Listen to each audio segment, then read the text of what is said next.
My name is Tanisha, class 11th। क्या question है बेटा आपका, बताइए। Time to time goal change होते रहते हैं, तो कौन सा गोल अचीव करें? कौन सा goal achieve? Time to time goal change होने का मतलब ये है कि आपने गोल सेटिंग के दौरान आपने क्या सोचा कि मुझे क्या करना है, यानी कि वो क्लास 1 से आपकी 11th है, आर्ट्स है, मेडिकल नॉन मेडिकल है, मेडिकल है आपका, ठीक है। अब मेडिकल है, अब आपको सबसे पहले तो ये सोचा मुझे तो नीट करना है, मुझे तो एमबीबीएस करना है, फिर दिमाग में ये आ गया मुझे तो आईआईटी करनी चाहिए, फिर दिमाग में आ जाता तो मुझे तो इसकी बजाय मुझे जुडिशियल एग्जाम में जाना चाहिए, है ना। तो टाइम टू टाइम जो आपकी हैबिट है, जिसमें आप जो पढ़ना आपको अच्छा लगता है, जिसमें आपका इंटरेस्ट है, जो आपने गोल सेटिंग की है कि मुझे ये करना है, तो उसी लाइन पे आपको जाना चाहिए। साथ ही साथ ये हो जाता है भी मैं तो बीएससी कर लेती तो गवर्नमेंट जॉब में भी चली जाती, ठीक है। माइंड को सेट करना पड़ता है भी आपकी +1 है ना, तो यानी 9 से स्टार्ट होता है ये चीजें। अभी भी आप +1 में हो, +2 है, +2 के बाद में भी गैप दे सकते हो आप, ऐसी कोई बात नहीं, अच्छा रैंक के लिए। अब आपका गोल क्या है फिलहाल? मान लो अभी आपने सोच रखा है नीट एग्जाम करना है ना, नीट क्रैक करना, तो नीट क्रैक करने के लिए सबसे पहले अभी आपके पास टाइम है ना, +2 भी है, 1 तो चलो एग्जाम हो जाएंगे, अभी आपके पास 1.5 साल है। उसके बाद में नीट के अंदर भी सबसे बड़ी चीज ये होती है कि मुझे डॉक्टर बनना है। डॉक्टर किस लेवल का डॉक्टर? मुझे एमबीबीएस करनी है, मुझे बीएमएस करनी है, मुझे बीएचएमएस करनी है, मुझे एलोपैथी में जाना है, आयुर्वेदा में जाना है, होम्योपैथी में जाना है, योगा में जाना है, या यूनानी में जाना है, पता है इसके बारे में? ये भी एक मेडिकल लाइन ही है, ठीक है। या मुझे वेटनरी में जाना है, बीएस में जाना है, या मुझे बीपीटी करनी है, फिजियोथेरेपी करनी है, या मुझे बीएससी नर्सिंग करनी है, या मुझे जीएनएम करनी है, ये सारी मेडिकल की लाइन है। या मुझे पैरामेडिकल में जाना है, तो ये आपको एक अच्छे मार्गदर्शक के रूप में, जिसको आप मानते हो, जानते हो, या अपना साइक्रोमेट्रिक टेस्ट करवाओ। मुझे साइक्रोमेट्रिक टेस्ट के अंदर मुझे इस एक एग्जाम होता है, ऑनलाइन होता है, वो पेड होता है, वो उसके ऊपर क्या है कि उसकी एक 25 से 26 पेजों में रिपोर्ट जनरेट होती है, उसमें आपको माइंड सेट हो जाता है भी हाँ ये चीज मैं कर सकती हूँ। तो अपना माइंड सेट करने के बाद प्रॉपर तरीके से, कई बार बच्चों का दिमाग में ये आता है मेरा नीट क्लियर नहीं हुआ, मैं क्या करूं, है ना, ये दिमाग में निकाल दो। अगर आप आज से अपने नीट के ऊपर लग जाते हो तो आपका नीट डेफिनेटली क्लियर होगा, और आप हो सकता है आपका एम्स में भी एडमिशन हो जाए फ्री ऑफ कॉस्ट। हाँ बेटा, आपका क्या क्वेश्चन है?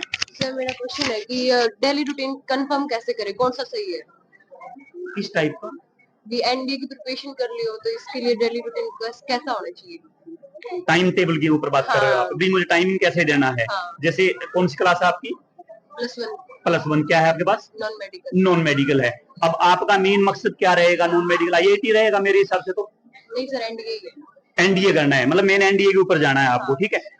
यानी कि इंजीनियरिंग लाइन वहीं चूज हो जाएगी आपकी। अब इसके लिए सबसे बड़ा जो सबसे मेन कारण होता है आपका, जो दोनों का ही बता रहा हूं मैं, आपका मेन सब्जेक्ट है फिजिक्स, ठीक है। क्योंकि नीट के लिए वैसे तो जो मेडिकल वाले होते हैं उनका बायो होता है, परंतु फिजिक्स कमजोर होता है ना, वो जल्दी से आगे नहीं बढ़ पाते। और आपका दोनों हो जाता है, फिजिक्स भी हो जाता है और मैथ भी हो जाता है ना, दोनों के अंदर, ठीक है। अब आपको टाइम देना पड़ेगा, मुझे टाइम कैसे देना है? अब टाइम देने के लिए आपको सबसे ज्यादा फोकस करना पड़ेगा फिजिक्स के ऊपर। अगर फिजिक्स आपका अच्छा हो जाएगा तो साथ ही साथ मैथ तो ऑटोमेटिकली अच्छा हो ही जाएगा, और केमिस्ट्री की ज्यादा दिक्कत नहीं आती। टाइमिंग देने के लिए आपको, यानी कि सिर्फ सुबह सुबह का जो टाइम होता है वो देना चाहते हो तो आप वो केमिस्ट्री पे दे दीजिए, और साथ ही साथ टाइम शेड्यूल ये बनाइए कि मुझे कितना कितना टाइम देना है। जो सब्जेक्ट हार्ड लगता है उसको थोड़ा टाइम ज्यादा दे दीजिए, जो ठीक ठाक है उसको थोड़ा कम देना स्टार्ट कर दीजिए। देना बराबर है, परंतु जो कमजोर है उसको डबल दे दीजिए, ठीक है। और कोई क्वेश्चन?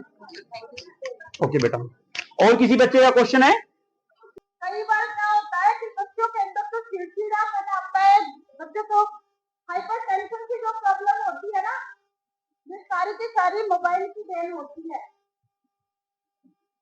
तो जितना हो सके ना अपने गेम के अंदर, माना कि ये इंटरटेनमेंट के लिए या अपने माइंड को फ्रेश करने के लिए ठीक है, लेकिन उसमें लिमिट बनाना बहुत ज्यादा जरूरी है। एक स्टूडेंट के लिए मात्र 20 मिनट का टाइम, यानी ओनली 20 मिनट का टाइम अपने इंटरटेनमेंट के लिए बेस्ट हो। और जिन बच्चों के अंदर, जो बच्चे बहुत ज्यादा जल्दी हाइपर होते हैं ना, उनके अंदर धीरे धीरे मोबाइल एक ऐसी लत बन जाता है उनके लिए कि वो गुस्सा करना शुरू कर देते हैं, चीजों को तोड़ना शुरू कर देते हैं। और ये चीजें आपको फिजिकली और मेंटली दोनों तरह से इफेक्ट डालती है। आपने देखा होगा कि जो बच्चों के अंदर तो शुरू में सिर्फ केवल हल्का सा गुस्सा होना या नाराज हो जाना या चिड़चिड़ा बनाना, धीरे धीरे ये आपको और ज्यादा उग्र बना देती है। ये चीजें आपको गुस्सा आने लग जाता है। अपनी ही फैमिली, आपने ही परिवार में जो बंदे आपको टोक रहे हैं उनके ऊपर कि हमें क्यों टोक रहे हैं। और धीरे धीरे ये चीजें आपको खुद को नहीं पता चलता है कि ये कितनी नुकसानदायक आपके लिए। तो जितना जल्दी हो सके, कहते हैं ना, एक लत होती है ना, जितनी जल्दी जब आपको जैसे ही पता चलता है कि ये हमारे लिए लत बनता जा रहा है, उस चीज को छोड़ दो। जो चीजें आपके माइंड को डिस्ट्रैक्ट कर रही है उन चीजों को छोड़ दो। जो आपके फ्यूचर को डिस्ट्रैक्ट कर रही है उन चीजों को छोड़ दो। छोड़ सकते हो? आप बड़े भाग्यशाली हैं कि आपका स्कूल इन चीजों, छोटी छोटी चीजों के ऊपर ध्यान दे रहा है ताकि आपका भविष्य उज्जवल हो सके। और आप क्या कर रहे हैं? ध्यान ही नहीं दे रहे हैं, है ना? यदि आपने अपना जीवन, आप चाहते हो कि आपका जीवन संवर जाए या फिर ऐसे ही बैठे रहना है, तो भाई आपको कोई नहीं बदल सकता। लेकिन यदि आप खुद चाहो कि हाँ हमें ये चीजें नहीं चाहिए क्योंकि ये हमारे फ्यूचर को बर्बाद कर रही है, आप सभी को इन चीजों का भी